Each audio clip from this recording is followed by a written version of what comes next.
हाय दोस्तों, कैसे हो आप। गणपति बप्पा मोरिया, ओम साई राम, जय माँ काली, नमस्कार। तो मैं डेफिनेटली उनको बुलाना चाहूंगी, the one and only Ramesh Goyal ji. या welcome welcome welcome. DSA Bollywood channel present TV Tanisha Singh में आपका, सपोर्टेड बाय अनिल काला जी का दीपिकानी passion from passion. yippee Ramesh ji, thank you. कैसे हैं आप। बस आप सब लोगों का आशीर्वाद है, बहुत अच्छा हूँ। वाह, अच्छे तो हो गए आप खुद ही इतने अच्छे इंसान हो। अच्छों के साथ हमेशा अच्छा। हेलो रमेश जी, आप आइए हमारे बीच में जल्द से जल्द। थोड़ा सा रमेश जी, थोड़ा सा आप नेटवर्क इश्यू थोड़ा सा देख लीजिएगा रमेश जी प्लीज, क्योंकि क्या करना बारिश है में मुझे बताइए, मुझे ज्यादा नॉलेज नहीं, बताइए क्या करूँ। मैं नजर आ रहा हूँ आपको। आप नजर आ रहे हैं, पर अब जहाँ पे आप एक स्टे हो जाइए तो नेटवर्क प्रॉपर आ जाएगा, वरना नेटवर्क ऊपर नीचे बहुत हो जाता है। अच्छा ठीक है, मैं यहीं रहूंगा। और बताइए कैसा चल रहा है आपका। वैसे देखा जाए तो मेरे पास टाइम की शॉर्टेज है। ओह, मैं इतना बिजी हूँ। मैंने 22 मार्च से 22 मार्च 2020 से अपने आप को लॉकडाउन किया हुआ है, जी पहले से ही। जी। और तभी से मैं टिकटॉक बनाने में बिजी हूँ। टिकटॉक में तो रमेश जी मैं भी नहीं हूँ, पर आप तो इतना फेमस हो गए, मैं सोच रही कहा मैं थोड़ा सा मुंह छुपा लूं। हेलो हाँ तनिषा जी जी, जी। मैंने इन 2 महीने में 2000 वीडियो बनाए हैं, TikTok video 2000। Wow, superb superb. और मेरी 2 महीने में लाइक्स हो गई हैं 10 लाख। वाओ, और फॉलोवर्स हो गए 1 लाख। देख लीजिए जो लोग टिकटॉक 1 लाख बनाते हैं। फॉलोवर्स है मेरे आज की तारीख में। वही मैं बता रही हूँ हमारे फ्रेंड्स लोग को, जो और लोग मुझे कोई भी देख सकता है टिकटॉक पर। मेरी जनरल आईडी है एक्टर रमेश गोयल, अभी भी देख सकते हैं आप लोग। केवल प्लीज 2 महीने की मेहनत से मैं ये साबित करना चाहता हूं कि इतना सीनियर मोस्ट एक्टर, इतना जी बुजुर्ग एक्टर, जो 45 साल से कैमरा फेस कर जी रहा है, प्लेटफॉर्म से जी लेके यहाँ तक की यात्रा उसने पूरी की है, वो आदमी आज भी जो न्यू जनरेशन का टॉपिक है टिकटॉक, उस पर भी बिजी है वो।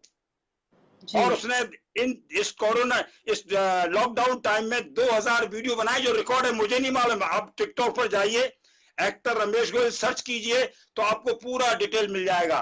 तो मैं ये लेसन देना चाहता हूं आपके मार्फत से, आपके माध्यम से, आपके चैनल के माध्यम से, कि इंसान किसी भी जी उम्र में बिजी हो सकता है और किसी उम्र में भी मेहनत कर सकता है। और मेहनत का कभी बेकार, सही मेहनत बात है, कभी सही बेकार बात। नहीं जाती, मेहनत का फल मीठा होता है। हमारा जो चैनल है डीएसए बॉलीवुड, ये एक ऐसा चैनल है मात्र दोस्तों, मैं इसलिए तारीफ नहीं कर रही हूँ क्योंकि मैं उस चैनल के साथ जुड़ी हूँ जो सिर्फ और सिर्फ अच्छी और सच्ची और फैक्ट बातें बताता है। बाकी बहुत सारे चैनल्स जो मल्टीप्लाई करते हैं, लाइक व्यूअर्स को ऐसे ऐसे लाइक झूठी झूठी बातें करते हैं। एक अपना ये जो चैनल है डीएसए बॉलीवुड, ये तो सीरियसली अपने आप में इसलिए हेड्स ऑफ है, और मुझे बहुत खुशी और मुझे बहुत फक्र है कि डीएसए बॉलीवुड चैनल के साथ मैं जुड़ी हूँ टीवी तनिषा सिंह में। और मैं चाहूंगी कि आने वाले पता नहीं 10 15 20 50 साल तक जुड़ी रहूं। और हम डीएसए कब से जुड़े बॉलीवुड रहे। के, तनिषा जी, जी तनिषा जी, जी डीएसए बॉलीवुड के बारे में मैं एक ही बात कहूंगा, जी। ये उन लोगों की मदद करते हैं जिनकी कोई मदद करने को तैयार नहीं है। ये एग्जैक्टली एग्जैक्टली। उन लोगों को लाइव करते हैं जिन लोगों को कोई लाइव नहीं करता है, जैसे हम लोग। जी, जितने भी वो लोग हैं जो कि दबे हुए हैं, उनको ऊपर उठाना डीएसए बॉलीवुड का मकसद है। मैं आ रही हूँ ना, मैंने बताया ना, आने वाले और 40 50 साल तक मैं हूँ डीएसए बॉलीवुड के, बॉलीवुड यस, चैनल के रहना साथ। ही चाहिए। हम लोग लकी हैं कि हम लोग डीएसए बॉलीवुड से जुड़े हुए हैं। Exactly sir. सो सर बताइए, आपकी जर्नी शॉर्टकट में आपका शुरुआत जो हुआ, आप अपने बलबूते पे बने हैं, तो तकलीफें भी बहुत आई होंगी आपको, आपने बहुत सारी चीजें अप एंड डाउन्स भी अपने लाइफ में देखा होगा। तो मैं चाहूंगी कि हमारे बाकी के जितने फ्रेंड हैं, क्योंकि सर जो हमारे जो प्रोग्राम है, ये प्रोग्राम उसी के लिए है हम ऐसे ही लोग को इस प्रोग्राम में ऐड करते हैं जो अपने बलबूते पर, अपने पैरों पे खड़े, अपने मेहनत से कुछ किया उन्होंने, तो ताकि हम आप लोग अगर वो एक्सपीरियंस देंगे, आप लोग अपनी फीलिंग शेयर करेंगे, तो आने वाले फ्यूचर में, भविष्य में, प्रेजेंट में जो लोग आएंगे तो उनको एक कहता है ना कि हम एक लेसन मिलता है, एक सबक मिलता है, एक एक्सपीरियंस मिलता है। तो सर प्लीज बहुत रिक्वेस्ट करूंगी मैं आपसे, थोड़ा सा अगर आप अपने बारे में, उस बारे में बता दें, आपकी जर्नी के बारे में। मैं बिल्कुल बताऊंगा, और मैं बचपन से लेके इस बुढ़ापे तक बताऊंगा आपको। हालांकि मैं अपने को बुढ़ा मानता नहीं हूँ, मैं जवान मानता हूँ, लेकिन जो चीज है वो तो बोलना ही पड़ेगा। यानी बचपन से लेके बुढ़ापे तक की हिस्ट्री बताऊंगा मैं आपको। थोड़ा टाइम लग सकता है, इसलिए मुझे माफ करना। सबसे पहले जब मैं बच्चा था तो मैं गोबर थापता था। गोबर, भैंस का गोबर होता है, उसको हम भैंसों के पीछे भागते थे और गोबर लेके थापते थे उपले, फिर उससे मैं अपना खर्चा चलाता था। so sad. उपले सुखा के जो पैसे मिलते थे उससे मैं अपना खर्चा चलाता था। मैं अपने आप में इतना गरीब था क्योंकि मैं सेल्फ मेड आदमी बनना चाहता था बचपन से ही। मैं घर वालों से पैसा नहीं लेता था, जो उपले के मुझे बेचने पर पैसा मिलते थे उससे मैं अपना खर्चा चलाता था जब मैं बचपन में था। फिर मैं पढ़ा लिखा, इंटरमीडिएट किया, फिर पीएमबी पॉलिटेक्निक मथुरा से मैंने डिप्लोमा किया इलेक्ट्रिकल इंजीनियरिंग में। फिर मैंने नौकरी की, इलेक्ट्रिकल इंजीनियरिंग की, और मैं 1967 1968 ये मेरी लाइफ ऐसी चलती रही। फिर 1970 में मैं नगर पालिका फतेहपुर सीकरी डिस्ट्रिक्ट आगरा का नगर पालिका का वाइस चेयरमैन बना, पॉलिटिक्स में चला गया मैं। तो मैं वहां का नगर पालिका सदस्य बना, फिर बाद में वाइस चेयरमैन बना फतेहपुर सीकरी में। लेकिन मुझे संतुष्टि नहीं हुई, क्योंकि मैं अपने नाम से जीना चाहता था। फतेहपुर सीकरी में मुझे सब लोग ये बोलते थे कि लाला देवीचरण गोयल का लड़का है। अच्छा। नगर पालिका का वाइस चेयरमैन बनने के बाद में भी वो मेरे पिताजी के नाम से मुझे जानते थे कि ये लाला देवीचरण का लड़का है। मेरे पिताजी का नाम देवीचरण था। तो मुझे ये लगता था कि नहीं, मैं अपने नाम से जाना जाऊं। फिर मैंने सर्च किया कि अपने नाम से कैसे जाना जा सकता हूं। तो एक तो तरीका पॉलिटिक्स में जाने का था, लेकिन वहां तमाम तरह की ऊपर नीचे बातें होती हैं, उछाल पछाड़ होती है, तो वो मेरा दिमाग को सूट नहीं किया। तो मेरा सूट किया कि फिल्म में मैं अगर चला जाऊंगा तो शायद मैं अपनी लाइफ को, अपने नाम को आगे ला सकता हूं। तो मैं 10 अक्टूबर 1973 को मुंबई आ गया, अंधेरी स्टेशन पर, और सुबह प्लेटफॉर्म पर जाके सो गया, 2 नंबर प्लेटफॉर्म पर। जी। मेरे पास में एक छोटा सा टूटा बक्सा था, और घर वालों की बगैर परमिशन के आया था, उनको रोते छोड़ के आया था। नहीं, मैंने कि मैं एक्टर बनने जाना ही है मुझे, और मैं जाऊंगा मुंबई। तो मैं आ गया। मेरे पास में ओनली 176 रुपीज थे, 176 रुपए, 10 अक्टूबर 1973। और मैं अंधेरी स्टेशन पर सो रहा था, और मुझे काफी प्रॉब्लम हो रही थी वहां पर। लेकिन पुलिस वालों ने किसी तरह से मुझे मार मूर के भगा दिया, डंडे मार के, और वहीं से मेरी जर्नी स्टार्ट हो गई। अच्छा। अगर वो पुलिस वाला मुझे डंडा मार के पुलिस स्टेशन से नहीं भगाता, वहां से अंधेरी स्टेशन से नहीं भगाता, तो शायद मैं यहां तक नहीं आता। जब उसने मुझे वहां से मार के भगाया तो मैं अभी सोने की भी जगह नहीं थी। फिर मैं स्ट्रगल करता रहा, कभी जो है स्टेशन के आजू बाजू में सोता रहा। और फिर मैंने रंजीत स्टूडियो और रूपतारा स्टूडियो, 2 फेमस स्टूडियो थे उस जमाने में, दादर में, मुंबई में दादर जगह, जहां पर के 2 स्टूडियो थे। तो मैंने उधर का रुख किया। तो बिना टिकट जाना और बिना टिकट आना, तो वो करते करते वहां पर फिर मैं एक्स्ट्रा में चला गया, जूनियर आर्टिस्ट। अच्छा। उस कॉम को एक्स्ट्रा बोलते थे पहले, एक्स्ट्रा, जो क्राउड में काम करते थे एक्टर लोग। तो मैं एक्स्ट्रा बन गया। मुझे उस वक्त 13 रुपए मिलते थे, 13 रुपीज। 30 रुपीज? नहीं, 13। अच्छा, 13 रुपीज। हाँ, 2 कैटेगरी थी, 26 रुपए और 13 रुपीज। तो 26 रुपए में खूबसूरत लोग होते थे, जो देखने में खूबसूरत लगे, कपड़े पहनने को अच्छा लगे, तो उनको बोलते थे डिसेंट एक्स्ट्रा। और जो ऑर्डिनरी थे उनको 13 रुपए मिलते थे, उनको बोलते थे ऑर्डिनरी एक्स्ट्रा। फिर धीरे धीरे ऑब्जेक्शन हुआ, तो फिर उनको जूनियर आर्टिस्ट बोलने लगे। एक्स्ट्रा वर्ड अच्छा नहीं था, बोले जूनियर आर्टिस्ट बोलिए हमको, भाई लोग जूनियर आर्टिस्ट।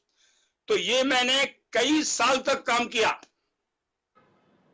जूनियर आर्टिस्ट बल्कि क्राउड में जय हो, भारत माता की जय, इस एक वर्ड्स को बोलने में हमको 13 रुपए मिलते थे। यानी कि जो भी क्राउड का आदमी डायलॉग बोलेगा उसको पूरे पैसा मिलता था उसको। तो मैंने वो जिंदगी देखी। फिर मुझे मालूम पड़ा अगर मैं जिंदगी में क्राउड में ही काम करूंगा, जब मेरा चेहरा ही नहीं आएगा, जब मेरा क्लोजअप ही नहीं होगा स्क्रीन पर, जब मैं किसी बड़े एक्टर के आजू बाजू में नहीं हूँ, क्राउड में रहूंगा हजारों आदमी को में, जैसे कि मैं आंधी में था, संजीव कुमार, सुचित्रा सेन, उसमें 1000 आदमियों का क्राउड था, उसका लास्ट मैन मैं था लिस्ट में, सबसे पीछे मैं खड़ा हुआ था, जहां पर मुझे कैमरा और संजीव कुमार और सुचित्रा सेन नजर नहीं आ रहे थे। तो मैंने सोचा कि मैं कब तक ये काम करता रहूंगा, इससे बढ़िया तो मैं नौकरी कर लूं, कभी काम मिलता है कभी नहीं मिलता है, भूखा मरना है, इस तरह से तो मैं नौकरी कर लूं यहाँ पर जी। लेकिन लोगों ने सजेस्ट किया कि तुम फोटो बनवाओ और फोटो बनवा के डायरेक्टर प्रोड्यूसर को दिखाओ। तो फिर मैंने फोटो बनवाए और डायरेक्टर प्रोड्यूसर को दिखाना शुरू किया, लेकिन कभी काम मिलता कभी नहीं मिलता। तो फिर मैंने कुरला में वॉचमैन बन गया मैं। अच्छा। कुरला में एक बॉम्बे पॉटरीज करके, Bombay potteries and tiles limited एक कंपनी थी, उसमें वॉचमैन सिक्योरिटी का काम शुरू कर दिया मैंने। रात में सिक्योरिटी का काम करता था और सुबह में अपने फोटो दिखा के काम मांगने के लिए रहता था और ट्रेन में ही सो जाता था। ट्रेन ही मेरा घर था। ट्रेन में किसी ने जगा दिया तो जाग गया, वहीं चाय नाश्ता कर लिया, फिर सो गया, फिर जाग गया। तो यही जिंदगी मेरी कई साल तक चली। लेकिन भाग्यवश टीवी सीरियल स्टार्ट हो गई। अच्छा। और हाँ, यही है जिंदगी। ये सीरियल स्टार्ट हो गई जमाने में, करीब समझो कि ये बात होंगी मेरे ख्याल से मतलब ये यही जिंदगी जब आई तब मैंने उसमें काम किया और मुझे लगा कि मैं सीरियल में फिट हो जाऊंगा। तो मैं सीरियल में काम मिल गया और मैंने किया। डायरेक्टर थे कुंदन शाह और सईद मिर्जा, अजीज मिर्जा, ये डायरेक्टर थे उसके, जिनके आगे जिन्होंने के शाहरुख खान साहब को जो ब्रेक दिया वही लोग। अच्छा। तो उन्होंने जब मुझे काम दिया तो मुझे अच्छा लगा कि मैं यहाँ शूटिंग कर रहा हूँ, सामने स्क्रीन पर नजर आ रहा हूँ। तो फिर मैंने डिसाइड किया कि मैं सीरियल में ही काम करूंगा। तो मुझे सीरियल में बहुत काम मिला और उसी सीरियल के काम करते करते मुझे रामायण में काम मिल गया। वाह, लकी मैन। फिल्मों में तो काम करता ही था मैं। फिल्मों में तो मैं काम करता ही था, छोटे मोटे रोल, एक डायलॉग दो डाल, यस बॉस, चाटा मार दिया गिर गया, किसी ने चाकू मार दिया गिर गया, रो रहा हूं, डायलॉग नहीं मिलते थे।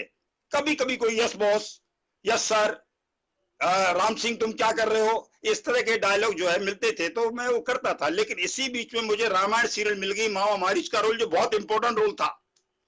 जो कैरेक्टर सीता का हरण करवाता है सोने का मृग बनकर, जब रावण आता है हेल्प लेने के लिए मामा मारीच के पास में, तो सोने का हरण बनता है और वो सीता का हरण होता है। फिर वहां से क्लाइमैक्स रामायण का स्टार्ट होता है। तो कैरेक्टर छोटा था लेकिन बहुत इंपॉर्टेंट था।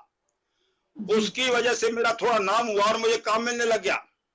फिर मैं फिल्में करता रहा, काम करता रहा, भूखा प्यासा बच्चों को पालता रहा। बच्चे मेरे साथ थे।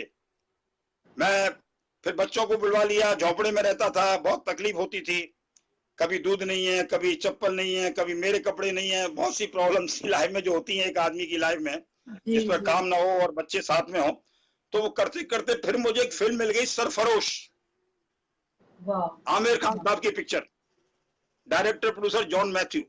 और उसमें मेरा रूल था, चार ऑफिसर थे। आमिर खान साहब क्राइम ब्रांच के एसपी थे, एसीपी थे, और मैं उनके साथ में एक हवलदार टाइप कैरेक्टर था मेरा, जिसमें 4 आदमी थे, उसमें मैं भी था। वो फिल्म हिट हो गई, कैरेक्टर हिट हो गया, तो मुझे फिर काम मिलना शुरू हो गया, जो आज तक मिल रहा है मुझे। केवल सरफरोश की वजह से काम मिलना शुरू हो गया। और सरफरोश में काम इसलिए मिला कि मैं रामायण में मैंने मामा मारीच का रोल लिया था, वहां से पहचान बन गई थी। तो मेरे कैरियर में 2 ही चीज इंपॉर्टेंट थी, रामायण का मामा मारीच और सरफरोश का ये पुलिस वाला। उससे मेरा थोड़ा बहुत पहचान बनी फिल्म लाइन में और मुझे काम मिलना शुरू हो गया। फिर मैंने बहुत सीरियल, बहुत फिल्में काम की। अभी मेरी ऑफिशियली फिल्में जो हैं गूगल पर, वो 75 हिंदी फीचर फिल्म्स हैं, ऑल बिग फिल्म्स। ऐसा हिंदुस्तान में कोई कलाकार नहीं है, कोई स्टार नहीं है जिसके साथ मैंने काम नहीं किया हो 45 साल में जी। मैंने पूरे एक्टर्स की जिंदगी देखी है, अपनी जिंदगी देखी है, डायरेक्टर, प्रोड्यूसर, फिल्ममैन, टेक्नीशियन, सबकी जिंदगी देखी है, कितना स्ट्रगल है और कैसे आदमी बनता है और कैसे बिगड़ता है। बनती हुई जिंदगी देखी है और बिगड़ती हुई जिंदगी देखी है। तो ये मेरी लाइफ है, आज भी मैं काम कर रहा हूं। और अभी तो मुझे विश्वास नहीं है, क्योंकि रूल्स बदल रहे हैं फिल्म इंडस्ट्री के। हो सकता है कि सीनियर सिटीजन को काम न मिले, कि भाई सीनियर सिटीजन से कोरोना का टाइम है, इनको इनकी इम्यूनिटी कम हो जाती है, इसलिए कोई काम नहीं दिया जाए, ऐसा कुछ सुनने में आ रहा है। तो हम लोग आगे काम करें न करें ये कोई श्योरिटी नहीं है, लेकिन इच्छा जरूर है कि मरते दम तक काम करेंगे। अगर काम मिलेगा तो मरते दम तक काम करेंगे, काम नहीं छोड़ेंगे, चाहे हम कितने भी बुजुर्ग हो जाएं। अगर हाथ पैर भी काम नहीं करेंगे तो ऑटो रिक्शा में बैठ के जाया करेंगे काम करने के लिए। क्लोजअप ले लो, इतना ही काफी हमारा। तो इतना अंदर में आग लेके चल रहा हूं अभी भी इस उम्र में। तो मेरा जो सोचने का तरीका ये कि आदमी को केवल एंड केवल मेहनत पर भरोसा करना चाहिए। मेहनत के सामने रिलेशंस, सब जितने भी हम सोचते हैं कि रिलेशन बनाने चाहिए डायरेक्टर प्रोड्यूसर से, एक्टर से, कोई काम नहीं आता। आपकी मेहनत काम आती है, जो मेहनत की है। लोग करते हैं, आज बड़े से बड़ा स्टार मेहनत से बना है। हिस्ट्री उठा ली या पूरी फिल्म इंडस्ट्री की, केवल में आप भी आज स्टेज, आज जिस जगह पर आप तनीषा जी हैं, वो आप मेहनत से आई हैं जी। Thank you. आपको तो पता ही है। आप फिल्म की प्रोड्यूसर थी, मैंने आपकी फिल्म में काम भी किया है ना जी। तो हर जो भी आज मेहनत कर रहे हैं, हमारे बड़े बड़े एग्जाम्पल है लाइव में। प्रधानमंत्री महोदय ने जो मेहनत की, आज वो दुनिया के सबसे बड़े नेता हैं। तो इसलिए मेरा झुकाव और मेरा रुझान जो है केवल मेहनत पर है। आने वाले नए एक्टर को, एक्ट्रेस को केवल एंड केवल मेहनत करनी चाहिए, और मेहनत कभी बेकार नहीं जाती, और मेहनत का फल बहुत मीठा होता है। अब आप जो भी आगे बात करेंगे उसका जवाब दूंगा मैं। Thank you, thank you. आपने बहुत अच्छी बातें भी बोली, और आपने जो कहा बुजुर्ग, ऐसा नहीं होता रमेश से। इंसान ना जो भी बैठ जाए, वो भले 20 साल का बच्चा भी क्यों ना हो, वो वैसे बुजुर्ग हो जाता है। क्योंकि जिसका दिल बुजुर्ग हो गया, जिसने काम करना छोड़ दिया, वो ऑटोमेटिकली वो भी बुजुर्ग ही है। You are right, you are right. उम्र से कोई बुजुर्ग नहीं होता है, मैं इस चीज में बिलीव करती हूँ। अभी जैसे आपने कहा कि जैसे सीनियर सिटीजन लोग को मना करे, क्योंकि उनकी अपनी सेफ्टी के लिए, क्योंकि ये भी एक टाइम तक ही रहेगा, ये कोई जिंदगी भर तो नहीं रहेगा कि लाइक अब तो फिक्स हो गया। क्योंकि ये जब तक कि इसकी वैक्सीन नहीं आ जाती, तब तक प्रॉपर क्योर नहीं हो जाता, तब तक का आपने क्या सोचा होगा, आपने क्या प्लान किया होगा? तब तक आप कुछ तो प्लान करे होंगे ना तब तक, कि अपार्ट फ्रॉम शूटिंग मैं क्या करूं जैसे।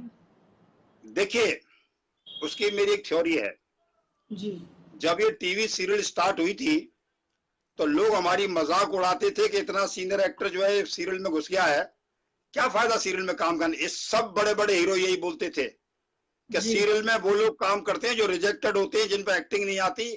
सीरियल डिस्क्वालिफिकेशन है, सीरियल में काम करना। एक जमाना ऐसा था। और मैं जब सभी बड़े एक्टरों को बोलता था, स्टार्स को, कि एक वक्त आएगा कि आप सबको टीवी सीरियल में आना पड़ेगा। और आज हिंदुस्तान में कोई भी ऐसा स्टार नहीं जो टीवी सीरियल के माध्यम से अपना फिल्म का प्रमोशन नहीं करता हो।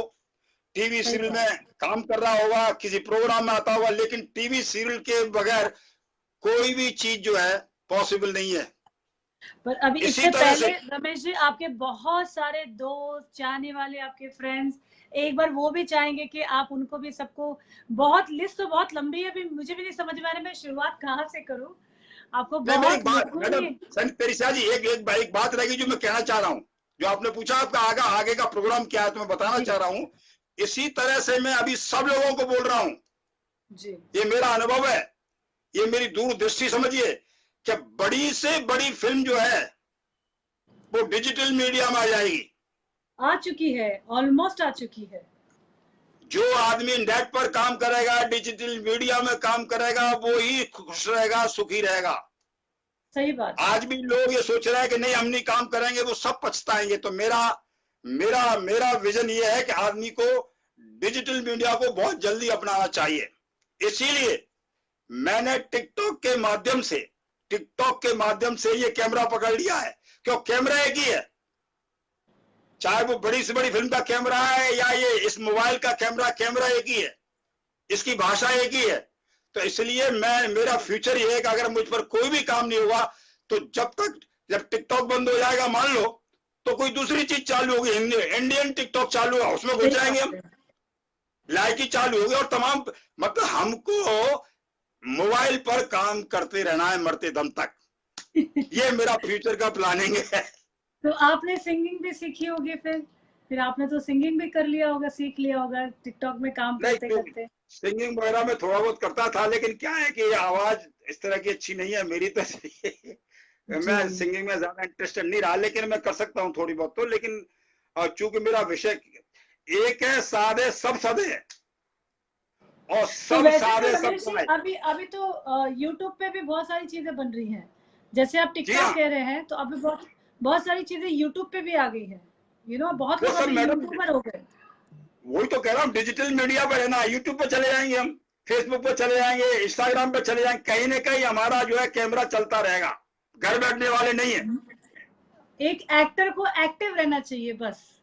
यस, और खासकर सीनियर सिटीजन को, क्योंकि अगर सीनियर सिटीजन मेहनत नहीं करेगा, सुबह एक्सरसाइज नहीं करेगा, वॉक नहीं करेगा, अच्छा खाना नहीं खाएगा, तो वो घर में बैठ के जो कोरोना हो जाएगा, कोरोना घर में ही हो जाएगा। पर आप मुझे कोई एंगल से सीनियर सिटीजन नहीं लगते, आप तो यंग से भी ज्यादा एक्टिव है, तो आप कैसे बोल सकते हो कि आप सीनियर सिटीजन? इतना एक्टिव तो मुझे लगता है मैं भी नहीं होंगी जितना आप एक्टिव। मैडम सर्टिफिकेट बोलता है, सर्टिफिकेट को कहाँ ले जाएंगी आप? ऐसे तो मैं डांस करता हूँ बहुत बड़े प्रोग्राम में, अभी भी मेरे टिकटॉक पर बहुत डांस है, मैं बाकी अपने को 25-30 साल का ही समझता हूँ, लेकिन सर्टिफिकेट का जो उम्र है उसको कहाँ छुपा सकता हूँ मैं? किसी ने बहुत बार रिक्वेस्ट की है, कोई मंजिलें अपनी अपनी सीरियल के बारे में पूछिए प्लीज। हाँ जी, काम किया है मैंने आपके लिए किसी ने बहुत बार मैसेज किया है, नसीम खान जी, जिन्होंने पूछा है कि टीवी सीरियल मंजिल अपनी के बारे में पूछिए, कोई सीरियल है मंजिल अपनी? ये एक्टर बड़ा भयंकर एक्टर है ये नसीम खान, ये बहुत बड़ा लीडर भी है, एक्टर भी है और बहुत बड़ा फाइनेंसर है, तो ये लोगों की काफी मदद करता है, मेरा यार है, दोस्त है, पर मेरे उम्र में मुझसे बहुत छोटा है, इसलिए मेरा छोटे भाई जैसा है, और हमने बहुत काम किया है, और उसमें जो बहुत से एक्टर ऐसे हैं जो आज दुनिया में नहीं है जी, तो इसलिए वो सीरियल से मुझे जब भी नाम आता है तो थोड़ा दुख होता है कि मेरे कई अच्छे दोस्त चले गए दुनिया से। क्या है मैडम, मेरे बहुत से साथी जा रहे हैं धीरे धीरे, तो डर लगता है ना कभी कभी। जी, पर नहीं, नसीम जी को हम भी जानते हैं, हमारे भी घर जैसे ताल्लुकात है, बट इन्होंने बहुत बार पूछा, तो फिर आई थिंक आपको बताना चाहिए, ये कुछ एक्साइटमेंट है। सलाम बोलिए नसीम को, मेरा सलाम बोलिए, बहुत अच्छा दोस्त है मेरा। आपसे जानना ही मंजिली अपनी अपनी सीरियल का ऐसा क्या किस्सा है, मैं भी चाहूंगी जानना। नहीं, बहुत अच्छा दोस्त है मेरा नसीम, और उसने मेरी बड़ी मदद की है, हमेशा मेरा मॉरल सपोर्ट किया है, और हमेशा ये गरीब आदमियों के सामने खड़ा रहता है हर तरीके से, बहुत बढ़िया और डेरिंगबाज आदमी है ये जी। तो क्या था उस सीरियल में, कुछ ऐसा कुछ खास एक्सपीरियंस था या कुछ ऐसी? हम लोग तो जो उस वक्त हमारी कोई पोजीशन नहीं थी मैडम, उस वक्त जब मंजिल में ये पिक्चर सीरियल बन रही थी, हमारी कोई पोजीशन नहीं थी, कोई जानता नहीं था, खास काम वाम मिलता नहीं था हमको, कोई खास पोजीशन नहीं थी, बस ऐसे ही पैसे मिल गए तो मिल गए, काम मिल गया तो मिल गया, उसी सिचुएशन में ही हम स्ट्रगल कर रहे थे और सीरियल वगैरह कर रहे थे। तो कोई एक्टर ने आपको सपोर्ट नहीं किया रमेश जी? कोई एक्टर ने आपको ऐसा? नहीं मैडम, इसमें खास बात है, एक्टर से सपोर्ट लेने के लिए आप में काबिलियत होनी चाहिए। इतने अच्छे स्टार्स हैं, इतने अच्छे बड़े बड़े एक्टर हैं जो सबको सपोर्ट करते हैं, पर मुझ में वो गट्स नहीं थे सपोर्ट लेने के लिए, चाहे वो एक्टर हो, चाहे डायरेक्टर हो, चाहे प्रोड्यूसर हो, चाहे कोई हो, आप में गट्स होनी चाहिए सपोर्ट लेने के लिए, आप में वो बात होनी चाहिए जिससे अगला आदमी आपको सपोर्ट करे, वो मुझ में नहीं थी, तो मैं अकेला ही चलता रहा आज तक। न मेरे कोई दोस्त है, न कोई यार है, बस हेलो हेलो है सबसे। चूंकि मैं कोई शौक नहीं करता हूँ, कुछ खाता पीता नहीं हूँ, फालतू चीजें कोई शौक नहीं है मुझे, इसलिए मेरी बॉडी पर्सनालिटी अभी भी मैं सुबह धूप में 1 घंटे खड़े होकर वॉक करता हूं, मैं धूप में। हर सीनियर आदमी को धूप में रहना चाहिए, सुबह की धूप जो है वो विटामिन डी देती है। आप जाते हैं बाहर वॉक पे? अभी आप डेली मेरे सामने फील्ड है जहाँ कोई नहीं आता है, 9 बजे से लेके 10 बजे तक की धूप बहुत स्ट्रांग होती है, उसमें मैं वॉक करता हूं, तो ये सीनियर सिटीजन के लिए बहुत इंपॉर्टेंट है विटामिन डी लेने के लिए कि धूप में रहे 10 मिनट, 15 मिनट, 20 मिनट, मैं तो 1 घंटे रहता हूं 9 बजे से लेके 10 बजे तक। यस, बहुत डिफिकल्ट धूप है वो, बहुत स्ट्रांग धूप है वो। अच्छा, हाँ, बहुत लोगों ने सुना है। और थोड़ी बहुत एक्सरसाइज भी करता हूँ, क्योंकि मुझे अपनी जिंदगी का मालूम है, सीनियर सिटीजन अगर थोड़ा सा भी डल हो जाएगा और बिस्तर पकड़ लेगा, और बिस्तर पकड़ने के बाद में घर के लिए भी प्रॉब्लम शुरू हो जाएगी, और खुद तो बीमार हो जाएगा और पता नहीं क्या होगा फिर। तो किसी ने आपको सपोर्ट नहीं किया, मतलब किसी ने, एक रिकमेंडेशन होती है, किसी ने नहीं किया, आपने अपने बलबूते पे किया। पर एक होता ना, फिर भी लोग एफर्ट तो लगाते हैं, लोग कहते तो है ये मेरा दोस्त है, ये मेरा अच्छा लगते जिगर है या फ्रेंड है, फिर भी लोग करते तो है ना कम से कम। क्योंकि आपने एक के अच्छा, साथ मैं वो काम नहीं आपको किया ना, आपने कईयों के साथ काम किया, मतलब हम तो सोच भी नहीं सकते। मैडम उसके लिए अंदर की बात बताऊं मैं आपको, जी बताइए। सपोर्ट लेने के लिए। अंदर की बात ये है तनिषा जी कि आदमी को चमचागिरी टाइप की नेचर होनी चाहिए। ओ। सपोर्ट आप जब तक आप किसी बड़े आदमी की झूठी तारीफ नहीं करेंगे, उसकी हामिया नहीं मिलेंगे, तब तक वो आदमी अपना समझता ही नहीं। अगर आपने एक भी सच बात बोल दी तो वो आपको घर से बाहर निकाल देगा। सच्चाई का जमाना ही नहीं है, सच बोलना गुनाह है आज की तारीख में। अच्छा, ये चीजें मुझे पहले भी थी, हमें लगता है ये चीजें हमारे हमारे टाइम, हमारे जनरेशन का गड़बड़ है, मतलब ये नहीं पहले नहीं भी नहीं, ऐसे था। मेरे दिल में बहुत सी बातें ऐसी हैं जो छुपी हुई हैं, सच बोलना चाहता हूं, डर की वजह से नहीं बोल पा रहा हूं, क्योंकि सच्चाई आपकी सबसे बड़ी डिस्क्वालिफिकेशन है। जो आदमी फिल्म लाइन में रह के सच बोलेगा वो नुकसान में रहेगा। हाँ, ये जैसे भी मेरा लेसन है। कहीं ना कहीं ये चीजें, ये इसका अनुभव हमें भी है, मैं आपकी बातों पे एग्री करती हूँ ये चीजों का। यस। यहाँ पे फेक बातें, बहुत फेक बातें, फेक कमिटमेंट, सबसे बड़ी बात है यहाँ पे, फेक कमिटमेंट बहुत होती है। जी। मतलब रातों रात आपको क्या, और कल आप जाएंगे तो आप कहिए तो आपको पहचानेंगे भी नहीं, अच्छा आप ही थे क्या, मैं रात को आपसे बात किया था, अच्छा आप ही थे क्या। मैडम यहाँ पर वो नेचर है कि आप यहाँ पर एक आदमी अपने 10,000 रुपए कमाने के लिए किसी भी आदमी का 10 लाख का नुकसान कर सकता है। वो यहाँ कहावत कोई है ना भी आदमी, यहाँ कहावत है ना। आत्मीयता नाम की चीज नहीं है। हेलो तनिषा जी, जी। इस लाइन में आत्मीयता नाम की कोई चीज नहीं है। आप कितने भी रिलेशन बनाइए, लेकिन जब मौका आएगा तो आपको सपोर्ट नहीं मिलेगा। मेरे कभी किसी इसलिए ने सपोर्ट नहीं किया, मैं जो भी बनी अपने बलबूते पे हो, चाहिए भी नहीं। यस, क्योंकि एक तो क्या होता है ना, फेक बातें हम कर नहीं सकते ना, तो हमें फेक बातें पसंद भी नहीं है। एक होता है ना कि आप करते एग्जैक्टली। हो तो आपको अच्छा भी लगे। हाँ, अगर कोई, आप तो मेरा नेचर जानते हैं, हम जानते हैं, ऐसा तो नहीं आज हम पहली बार मिल रहे हैं। जो कर सकते हैं हम उतनी बातें करते हैं, उससे एक्स्ट्रा तो बात करते ही नहीं है।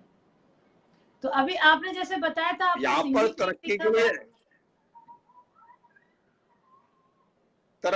तरक्की के लिए पहला गुण ये है फिल्म लाइन में बड़ा आदमी बनने के लिए कि आपको झूठ बोलना आना चाहिए, और जो अगला बॉस चाहता है उसके हिसाब से बात करनी चाहिए। किस मौके पर बॉस के सामने क्या बात करनी है, वो टैलेंट होना चाहिए जो मुझ में नहीं था। जी। आप मेरी बात समझ रही हैं? हाँ हाँ, किस बहुत बात पे कुछ समझ हंसना रही हूँ। चाहिए, किस बात पे जब बॉस बात कर रहा है, यानी प्रोड्यूसर डायरेक्टर या बड़ा हीरो कोई बात कर रहा है, तो उस बात पर कब हंसना चाहिए, कब गर्दन हिलानी चाहिए, कब यस बोलना चाहिए, कब नो बोलना चाहिए, और किस वक्त मिलना चाहिए, किस वक्त नहीं मिलना चाहिए, किस वक्त सेट पे जाना चाहिए, किस वक्त नहीं जाना चाहिए। ये बहुत सी ऐसी बातें जिससे कि बड़ा आदमी फौरन बुरा मान जाता है। जी। तो ये अलग ही लोग हैं जो गट्स रखते हैं, वो लोग आगे बढ़ के जो है कामयाब हो जाते हैं। जी। 5% ऐसे लोग हैं जो अपनी मेहनत से, अपनी काबिलियत से, बिना किसी का सपोर्ट लिए हुए हिंदुस्तान में बड़े बने हैं। 5%। तो आपके टिकटॉक का कौन सा ऐसा एक्ट है जो आपको लगता है कि आप बिना टिकटॉक के भी आप कर सकते हैं, आपको कुछ तो ऐसा पता होगा, कौन सा एक्ट है, अगर आप कर सकते तो हमें बहुत खुशी होगी, आप हम सबके लिए करेंगे तो। एक्ट मतलब समझा नहीं मैं, एक्टिंग? नहीं नहीं, मतलब टिकटॉक का आपने कुछ हाँ। लाइंस आपने अपनी तरफ से भी बनाई है, आपने अपनी तरफ से भी कुछ, जैसे होता ना कि बहुत लोग जिनको कविता पसंद है तो लोग कविता लिखते हैं, मतलब एक्टिंग के अलावा भी बहुत लोग के अपने अपने पर्सनल चॉइस भी होती है अपने, लाइक अभी मैं अगर एक्टर हूँ तो सिर्फ एक्टिंग के अलावा हो सकता है मैं अच्छी रीडर भी हो सकती हूँ, राइटर भी हो सकती हूँ, सिंगर भी हो सकती हूँ।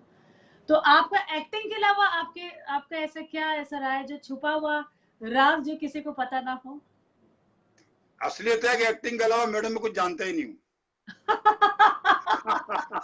पर होता है आदमी का ये एक अंदर की होता बात है। मैं इतना जो है हर काम से अनभिज्ञ हूं। केवल मेरा मेरा उसूल है कि एक है साधे सब सदे और सब साधे सब जाए। मैंने 10 अक्टूबर 1973 से और आज तारीख है 9 जून 2020, आज तक केवल एक्टिंग का ही काम किया है। अगर मैं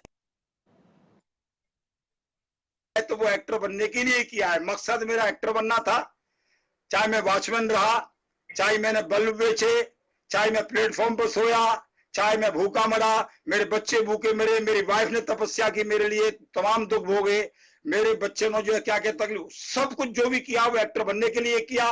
और सबसे बड़ी बात जो हुई मेरी लाइफ में लॉकडाउन में कि दोबारा रामायण आने से 33 साल के बाद जब रामायण आई DD1 पर, तो लोग मुझे भी ज्यादा पहचानने लगे हैं, क्योंकि 33 साल के बाद रामायण आई है दूरदर्शन पर। तो जो लोग बच्चे थे वो सब जवान हो गए, अभी मुझे पहचानते लोग मामा मारिच के नाम से। तो ये मेरे लिए बहुत सौभाग्य की बात रही। तो now I am fully satisfied, और जो भी मुझसे हो सकेगा वो एक्टिंग में ही करूंगा, बाकी दूसरी चीज जानता नहीं मैडम मैं। तो आपने कहा था जैसे कि आपको आपने कहा था आपको सिंगिंग का शौक है, तो सिंगिंग भी की होगी आपने फिर? जी, तो एक आध गाना सिंगिंग नहीं जान कर, जब जब जब कभी जो थोड़ा बहुत मूड आता है तो गजल वगैरह गा लेता हूँ। तो आज मूड बना लीजिए, आज आपके बहाने सबके मूड बन जाएंगे। सुनिए फिर। प्लीज। जब से इस शहर में शीशे का घर बनाया है, जब से इस शहर में शीशे का घर बनाया है, मुझको हर हाथ में पत्थर ही नजर आया है। क्या बात है। जब से शहर में शीशे का घर बनाया है, मुझको हर हाथ में पत्थर ही नजर आया है। उम्र इस घर की नहीं 4 दिनों से ज्यादा, उम्र इस घर की नहीं 4 दिनों से ज्यादा। मेरा घर देख कर नजूमी ने बताया है, जब से इस शहर में शीशे का घर बनाया है, मुझको हर हाथ में पत्थर ही नजर आया है। तो इस तरह की मैं गजल कर लेता हूँ, कभी कोई पढ़ लेता हूँ, सुन लेता हूँ। बहुत मीनिंगफुल है, मतलब ऐसा नहीं कि सिर्फ गजल थी, इसके भी बहुत, जो लोग इस चीज को समझते हैं उनको पता होगा इसके मायने क्या है।